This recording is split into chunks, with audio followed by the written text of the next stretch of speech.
शादी.com या मॅट्रिमोनियल वेबसाईटवरून ओळख वाढवून लग्नाच्या आमिषाने 7,51,150 रुपयांची फसवणूक केल्याप्रकरणी नागपूर सायबर पोलिसांनी मोठी कारवाई करत तिघांना अटक केली आहे। या प्रकरणात आरोपींनी स्वतःला डॉक्टर असल्याचे भासवत फिर्यादी महिलेशी मैत्री केली आणि भारतात भेटीस येण्याच्या बहाण्याने विविध कारणे सांगून वेगवेगळ्या बँक खात्यांमध्ये पैसे जमा करून घेतले। तांत्रिक तपासानंतर आरोपी पुण्यात असल्याचं निष्पन्न झालं। त्यानुसार सायबर पोलिसांनी राहुल सतीश चौहान, फैजल मोहम्मद फरीद शेख आणि मालवियाचा नागरिक फ्रान्सिस मुसुक झिम्बा यांना 30 डिसेंबर 2025 रोजी अटक केली आहे। तपासात फ्रान्सिस झिम्बा हा व्हिसा संपल्यानंतरही भारतात बेकायदेशीरपणे वास्तव्यास असल्याचं उघड झालं असून त्यानेच बँक खाते उघडून फसवणुकीची रक्कम वळती करून घेतल्याचं समोर आलंय। या आरोपींकडून आणखी गुन्हे उघडकीस येण्याची शक्यता असून पुढील तपास सुरू आहे। नागपूर सायबर पोलीस ठाण्याकडे गुन्हा नंबर 107/25 हा दाखल असून सदरचा गुन्हा हा मेट्रोमोनियल फ्रॉड चा आहे। यामध्ये जी फसवणूक झालेली व्यक्ती आहे ती उच्च पदावर FSL येथे कामाला असून त्यांनी आपल्या लग्नासाठी मेट्रोमोनियल साईटवर त्यांचा बायोडेटा अपलोड केला होता। तर सदरच्या बायोडेटाच्या अनुषंगाने त्यांना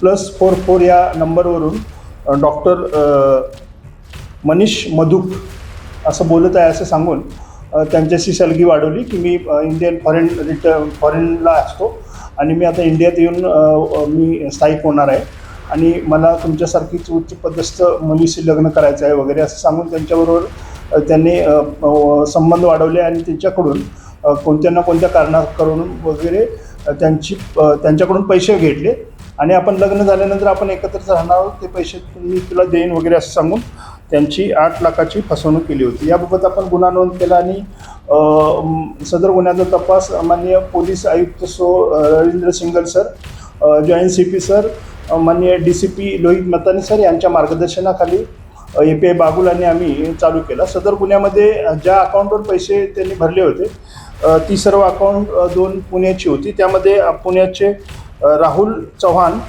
आणि मोहम्मद फहीम शेख या दोघांना आपण ताब्यात घेतलं आणि तसंच त्यांच्यासोबत एक फॉरेनर मालविया देशाचा फ्रान्सिस झिम्बा हा मिळून आला। तो पुण्यामध्ये त्याची 2024ला पासपोर्टची तसेच विजाची सुद्धा मुदत संपल्या असताना सुद्धा तो पुण्यामध्ये बेकायदेशीर वास्तव्य करत होता आणि तो बऱ्याचशा अनलिगली कामामध्ये तो सक्रिय सहभाग होता त्याचा।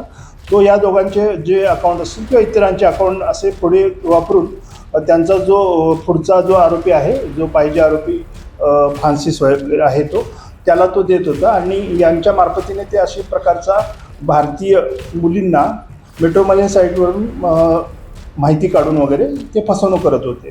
त्याबाबत आपण तिघांना अरेस्ट करून माननीय पुणे येथे माननीय न्यायालयाचं ट्रान्झिट वॉरंट घेऊन आपण कोर्टात हजर केले आहे। सदर गुन्ह्यामध्ये त्यांना PCR मध्ये असून त्यांच्याकडून अधिक माहिती मिळण्याची शक्यता आहे। यातील जे पैसे गेलेले आहेत त्याचासुद्धा आपण तपास करत आहोत आणि यांच्यासोबत आणि कोण आरोपी आहेत याचासुद्धा तपास करत आहोत।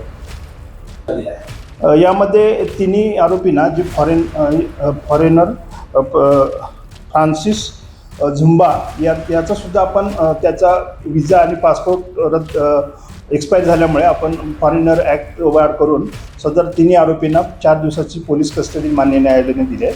आता ते पोलीस कस्टडीमध्ये असून सदरच्या गुन्ह्याचा तपास आम्ही करत आहोत।